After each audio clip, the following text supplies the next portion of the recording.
Hello और नमस्कार बिजली भाइयों दोस्तों। आज इस वीडियो में मैं आप लोगों को बताने जा रहा हूं कि आप श्रमिक कार्ड किस तरीके से ऑनलाइन करेंगे। आपने इससे पहले भी बहुत से वीडियोज़ देखे होंगे, बहुत से श्रमिक कार्ड हो सकता है ऑनलाइन किए हों, लेकिन पुराने और वर्तमान समय के जो प्रोसेस है इन दोनों में, तो उनमें काफ़ी ज़्यादा चेंजेस आ चुके हैं। तो आज इस वीडियो में मैं आप लोगों को वही चेंजेस के बारे में बताऊंगा कि क्या क्या चीज़ें पहले से और अब में बदली हैं, क्या चीज़ें ज़रूरी थी पहले लेकिन अब ज़रूरी नहीं हैं, या आप कौन कौन से डॉक्यूमेंट आप जो लगा रहे थे और वर्तमान में जो डॉक्यूमेंट लगते हैं उन दोनों में क्या अंतर है। तो ये सभी चीज़ें अगर आपको देखनी हो तो थोड़ा सा आप टाइम निकालिए, बहुत ज़्यादा जल्दबाजी में बिल्कुल ना पड़े। मैं यहाँ पर आपको स्टेप बाय स्टेप पूरा प्रोसेस समझा रहा हूँ। आप एक बार अगर ये वीडियो देख लेते हैं तो निश्चित ही आप किसी भी श्रमिक कार्ड को बनाएंगे तो वो मैक्सिमम 72 घंटे के अंदर आपका बन करके तैयार हो जाएगा। बहुत ज़्यादा टाइम नहीं लगता है, बल्कि कुछ श्रमिक कार्ड तो ऐसे हैं जो 24 घंटे के अंदर ही मेरे अप्रूव हुए हैं। तो मैं 24 तो नहीं खैर कहूँगा, ना तो 48 कहूँगा, मैं आपको 72 घंटे बता रहा हूँ। मतलब 3 दिन के अंदर अंदर आपका श्रमिक कार्ड हर हालत में बन करके तैयार हो जाएगा।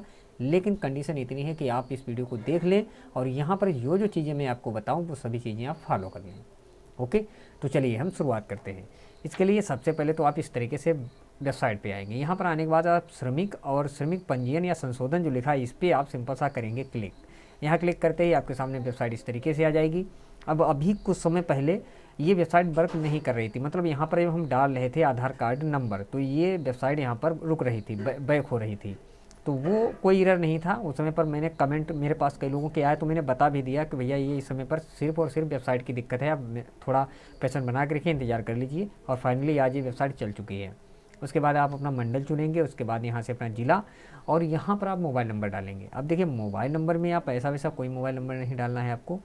अगर है तो आपको सिर्फ वही मोबाइल नंबर डालना है जिस जो आधार कार्ड नंबर आपने यहाँ पर डाला है, इसी आधार कार्ड पर लिंक मोबाइल नंबर को यहाँ पर डालना है।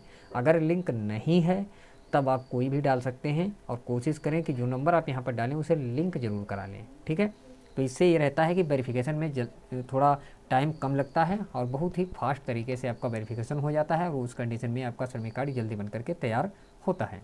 आगे भी और चीज़ें हैं, तो चलिए ये सभी डिटेल हम भर लेंगे। उसके बाद आवेदन या संशोधन करें पर कर देंगे क्लिक। क्लिक करते ही इस नंबर पर एक OTP भेजा जाएगा। वो OTP आपको इस बॉक्स में डाल करके आपको प्रमाणित करें पर क्लिक करना है। बाय द वे OTP नहीं पहुंचता है, टाइम लगता है या ना ही आए तो आप पुनः OTP भेजे के ऑप्शन को भी चुन सकते हैं। जैसे आप OTP को वेरीफाई कराएंगे तो यहाँ पर श्रमिक का नाम अंग्रेजी में आधार के अनुसार। अब आधार के अनुसार का मतलब ये नहीं है कि जैसा आधार कार्ड पे लिखा है, हो सकता है उसने कुछ उसमें चेंजेस कराए हों, अपडेट कराया, तो आपको करंट टाइम का जो प्रेजेंट टाइम में आपको आधार कार्ड डाउनलोड करना है, ठीक है। उसी आधार से आपको सभी ये काम करने हैं। तो यहाँ पर श्रमिक का आधार, जो आधार पर नाम है वो नाम डाल देंगे, ये हिंदी ऑटोमेटिक आएगा। पिता या पति का नाम अंग्रेजी में डाल देंगे। उसके बाद यहाँ से जेंडर चुन लेंगे, डेट ऑफ बर्थ भरेंगे जो आधार कार्ड में है। उसके बाद आयु अपने आप आ जाएगी, और इस चेक बॉक्स को टिक करके नीचे स्क्रॉल करेंगे, इन सभी चेक बॉक्स को टिक करेंगे, और यहाँ पर लिखा है आधार सत्यापन, तो इस पर आपको क्लिक करना है। बस ये आधार सत्यापन का ही जो यहाँ पर इशू रहता है ये हो जाए, समझ लीजिए आपका ई श्रम कार्ड श्रमिक कार्ड जो है वो बहुत ही फास्ट बन जाएगा।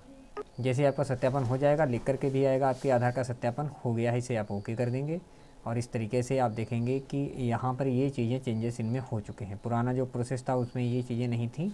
अब यहाँ पर बेसिक डिटेल आपकी, address detail, nominee and family detail, bank detail और ये फाइनल, तो ये सभी स्टेप को एक एक करके हम भरते हैं। तो बेसिक डिटेल हमारा अभी कुछ हमने भर दिया है, कुछ बचा है तो उसे हम भरते हैं। उसके बाद एड्रेस डिटेल भी आगे भरेंगे। तो यहाँ नीचे की तरफ देखेंगे माता का नाम अंग्रेजी में और हिंदी। माता का नाम भरने के बाद यहाँ से कार्य का प्रकार चुनेंगे। तो यहाँ से जो श्रमिक है उसका जो भी कार्य हो उसी कार्य को आपको भरना है, ठीक है। तो यहाँ पर बहुत से कार्य दिए गए हैं। अगर बिल्कुल एग्जैक्ट वो कार्य न मिल पाए जो काम कर रहे हैं तो यहाँ पर जैसे कि मान लीजिए मिट्टी से संबंधित कोई काम है तो मिट्टी का काम यहाँ पर ऑप्शन को चुन सकते हैं। तो मैं ज़्यादातर केसेस में इसी को चुनता हूँ, क्योंकि जो लेबर मजदूर होते हैं वो मिट्टी के काम में ही उनका रहता है। उसके बाद में वैवाहिक स्थिति चुनना है कि विवाहित है या अविवाहित है। जाति का नाम चुनना है कि जाति क्या बल्कि ये वर्ग है तो यहाँ से चुन लेंगे। ईमेल आईडी अगर आप हो तो डाल दें, ऑप्शनल है। नियोजक का मोबाइल नंबर ये भी ऑप्शनल है। नियोजक का मतलब है जो यहाँ पर प्रमाणित कराएगा कि इस व्यक्ति ने हमारे यहाँ पर काम किया है पहले या अब किया है, ठीक है। तो यहाँ पर आपको ये लिख करके देना होगा। यहाँ पर ये देखना है कि कितने दिन उन्होंने लिख करके दिए हैं कि कितने दिन काम किया। अब आपको यहाँ पर ये देखना है कि जो दिन हैं वो कम से कम, यहाँ पर जो क्राइटेरिया रहता है कम से कम दिनों का, उससे ज़्यादा ही दिन यहाँ पर होने चाहिए। उसके बाद में शैक्षिक योग्यता यहाँ पर देना है कि कितनी योग्यता है। उसके बाद में सेव डिटेल एंड नेक्स्ट पे क्लिक कर देना है। अब यहाँ पर बेसिक डिटेल अपडेट हो चुकी हैं। अगर आपको ज़रूरत पड़े तो आप इसे दोबारा एडिट भी कर सकते हैं, कोई दिक्कत नहीं है। अब यहाँ पर हम आ चुके हैं एड्रेस डिटेल में। तो यहाँ से अब हमें ज़िला ऑटोमेटिक हमने पहले ही चुना था। अब यहाँ से तहसील चुनने के बाद यहाँ से चुनेंगे कि नगर निकाय है विकास खंड। तो अगर आपका कोई ब्लॉक हो तो विकास खंड चुनेंगे। तो यहाँ पर आपको अपने एड्रेस की पूरी डिटेल देनी है। उसके बाद में ये तो आपका पत्र व्यवहार का हुआ। अब अगर आपका स्थायी पता भी सेम है तो इस चेकबॉक्स को टिक करना है। उसके बाद यहाँ नीचे देखेंगे सेव डिटेल्स एंड नेक्स्ट। तो यहाँ पर हमारी एड्रेस की डिटेल को सेव करने के लिए सेव डिटेल एंड नेक्स्ट पे क्लिक कर देना है। यहाँ पर देखेंगे लिखा हुआ आएगा डाटा सेव्ड सक्सेसफुली, इसे हम ओके कर देंगे। अब हमें यहाँ पर नॉमिनी का डिटेल देना है, ठीक है। तो नॉमिनी की डिटेल देने के लिए इसमें कुछ चीज़ें हमें भरनी पड़ेंगी, जैसे कि नॉमिनी का नाम अंग्रेजी में, हिंदी में ऑटोमेटिक आएगा, और जो नॉमिनी आप जिसे बना रहे हैं उसका श्रमिक से क्या संबंध है, बाकी यहाँ पर सदस्यों का विवरण भी देना है। तो चलिए सभी चीज़ें हम पहले भर लेते हैं। इनकी डिटेल भरने के बाद नीचे की तरफ आएंगे। यहाँ पर हमें कुछ संलग्नक लगाने होंगे, जैसे कि श्रमिक का फ़ोटो। तो ये पासपोर्ट साइज़ का फ़ोटो आपको अपलोड कर देना है, इस तरीके से आप देख लीजिए। और यहाँ पर लिखा है स्व प्रमाणित आधार कार्ड की प्रतिलिपि अपलोड करें। तो इसमें आपको ध्यान रखना है कि आधार कार्ड जो आपको लगाना है वो स्व प्रमाणित होना चाहिए। यहाँ नीचे की तरफ आप देखें तो यहाँ पर सिग्नेचर किए हुए हैं। तो इस तरीके से आपको स्व प्रमाणित आधार कार्ड ही यहाँ पर अपलोड करना है। और इन्हीं डॉक्यूमेंट को अपलोड करने में ही आपको सावधानी रखनी है, जिससे कि जल्दी से जल्दी आपका श्रमिक कार्ड बन करके तैयार हो। उसके बाद है स्व प्रमाणित बैंक पासबुक की प्रतिलिपि अपलोड करें। तो ये बैंक पासबुक आपको अपलोड करना है। हालांकि मैंने ये चीज़ें ब्लर करके रखी हैं, तो आपको इस तरीके से सिग्नेचर कर लेना है सभी जितने भी डॉक्यूमेंट आपके हैं उन पर, ठीक है। तो ये 3 डॉक्यूमेंट, आधार कार्ड और आपका बैंक पासबुक, ये 2 डॉक्यूमेंट पर आपको सिग्नेचर कर लेना है। ये स्व प्रमाणित यही हैं। उसके बाद में आपको यहाँ पर एक मिल रहा है स्व घोषणा पत्र की प्रतिलिपि अपलोड करें। तो ये घोषणा पत्र आपके पास नहीं होगा, इसके लिए आप यहाँ जो डाउनलोड करें का ये टैब दिख रहा है, इस पर क्लिक करके आप इसे डाउनलोड कर लेंगे। उसके बाद इसको पूरा आपको भर लेना है। भरने के बाद इसे स्कैन करके अपलोड करेंगे, ठीक है। उसके बाद है नियोजन प्रमाण पत्र की प्रतिलिपि अपलोड करें। तो नियोजन प्रमाण पत्र आपको अगर आपके पास नहीं है तो मैं अपने टेलीग्राम चैनल पर डाल दूंगा, तो वहाँ से आप डाउनलोड कर सकते हैं।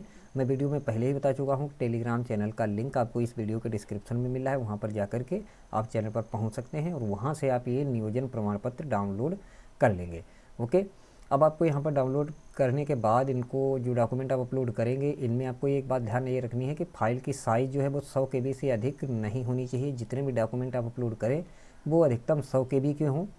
उसके अलावा फाइल का जो टाइप है वो JPG, JPEG और PNG, इन 3 ही फॉर्मेट में रहना चाहिए। अब हमारे सभी डॉक्यूमेंट यहाँ पर अपलोड हो चुके हैं। अपलोड होने के बाद हम सेव डिटेल्स एंड नेक्स्ट पर कर देते हैं क्लिक। अब यहाँ डॉक्यूमेंट अपलोड होने के बाद आपको पंजीयन का शुल्क ये देना है। अब ये शुल्क आपको ज़रूर ही देना है। बहुत से लोग क्या करते हैं कि आवेदन कर देते हैं लेकिन ये पेमेंट नहीं करते हैं, तो इस कंडीशन में आपका पेमेंट सक्सेस नहीं माना जाएगा और आपका कार्ड नहीं तैयार होगा, ठीक है।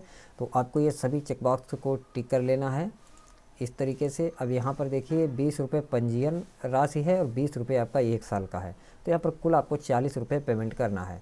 अब हम यहाँ सिंपल सा फाइनल सेव पे क्लिक कर देते हैं। क्या आपके द्वारा आवेदन पूर्ण रूप से भर दिया गया है, क्योंकि इसके बाद आवेदन में आप कुछ भी संशोधन नहीं कर पाएंगे। तो इसे हम सिंपल सा कर देते हैं ओके। फाइनल सेव होने के बाद आपका लिख करके एक टैब आ जाएगा, आपके पंजीयन आवेदन का रेफरेंस नंबर है, कृपया भुगतान करें पर क्लिक करके अपना आवेदन पूर्ण करें। अभी आप ये ना सोचें कि ये आपका आवेदन क्रमांक आपको मिल गया तो ये आवेदन हो गया। जब तक आप पेमेंट नहीं करेंगे तब तक ये सक्सेसफुल नहीं होगा। तो भुगतान करें पर हम क्लिक कर देते हैं। उसके बाद आप देखेंगे यहाँ पर 40 रुपये का पेमेंट आ रहा है। तो आप क्रेडिट कार्ड, डेबिट या other debit card, internet banking, wallet cash, QR, UPI किसी से भी ये पेमेंट कर सकते हैं, ठीक है।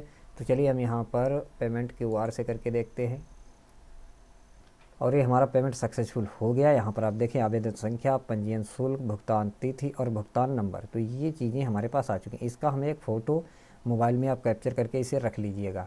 उसके बाद इसका स्टेटस चेक करने के लिए, आज मान लीजिए आपने आवेदन कर दिया, कल आप इसका स्टेटस किस तरीके से चेक करेंगे, क्योंकि कुछ केस में होता है कि 24 घंटे के अंदर ही अप्रूवल मिल जाता है। तो आपको मैं बता दूं, आप यहाँ से इसे सिंपल सा कॉपी कर लेंगे।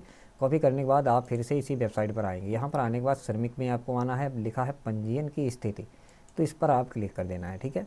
यहाँ क्लिक करते ही आपके सामने 3 ऑप्शन आ रहे हैं अपनी पंजीयन को जांचने के लिए। एक आ रहा है आधार कार्ड संख्या, आवेदन संख्या या पंजीयन संख्या। तो पंजीयन संख्या तो आपके पास भी नहीं है, आपके पास आवेदन संख्या है, तो आप इस टैब पे क्लिक कर देंगे, या आप चाहे तो आधार कार्ड से भी चेक कर सकते हैं। आवेदन संख्या के बाद यहाँ पर हम सिंपल सा वो जो नंबर अभी हमने कॉपी किया है उसे हम डाल देंगे और उसके बाद जो ये कैप्चा आप देख रहे हैं इस कैप्चा को हम भर देंगे। कैप्चा भरने के बाद आगे की तरफ लिखा है सर्च, तो इस पर हम कर देंगे क्लिक। जैसे आपने सर्च किया तो आपके सामने इस तरीके से आपका पूरा आवेदन पत्र खुल करके आ जाएगा, जहाँ पर आपकी वही पूरी डिटेल जो आपने फिल की हैं वो सभी डिटेल यहाँ पर दिखाई जाएंगी। ठीक है, तो यहाँ पर आवेदन का प्रकार और श्रमिक का सत्यापन, ये सभी चीज़ें यहाँ पर दी गई हैं। अब इनमें फ़िलहाल अभी तो ये अप्रूव नहीं हुआ है।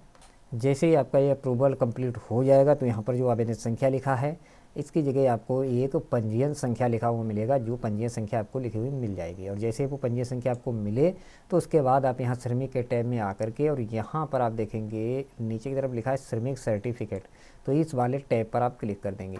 इस टैब पे क्लिक करते ही आपको यहाँ पर आधार कार्ड संख्या और पंजीयन संख्या 2 ऑप्शन मिलेंगे। तो यहाँ पर अगर आपके पास पंजीयन संख्या आ चुकी है तो वो डाल दें, अदरवाइज आप अपना आधार कार्ड नंबर यहाँ पर सिर्फ डाल करके और कैप्चा भर करके सर्च पे क्लिक करेंगे, तुरंत ही आपका श्रमिक कार्ड डाउनलोड हो करके आ जाएगा। तो आई थिंक दोस्तों कि इस वीडियो में मैंने आप लोगों को श्रमिक कार्ड को बनाने का जो तरीका बताया है वो जरूर ही पसंद आया होगा। वीडियो अच्छा लगा है लाइक करिए, चैनल पर नए हैं कल भी इस तरीके का नया वीडियो देखना है तो चैनल को भी सब्सक्राइब कर लीजिएगा। टेलीग्राम चैनल को जरूर ज्वाइन कर लें, वहाँ पर इससे रिलेटेड जो भी आपके डॉक्यूमेंट हैं या जो अपडेट है वो वहाँ पर आप लोगों को ज़रूर ही मिल जाएगी। धन्यवाद।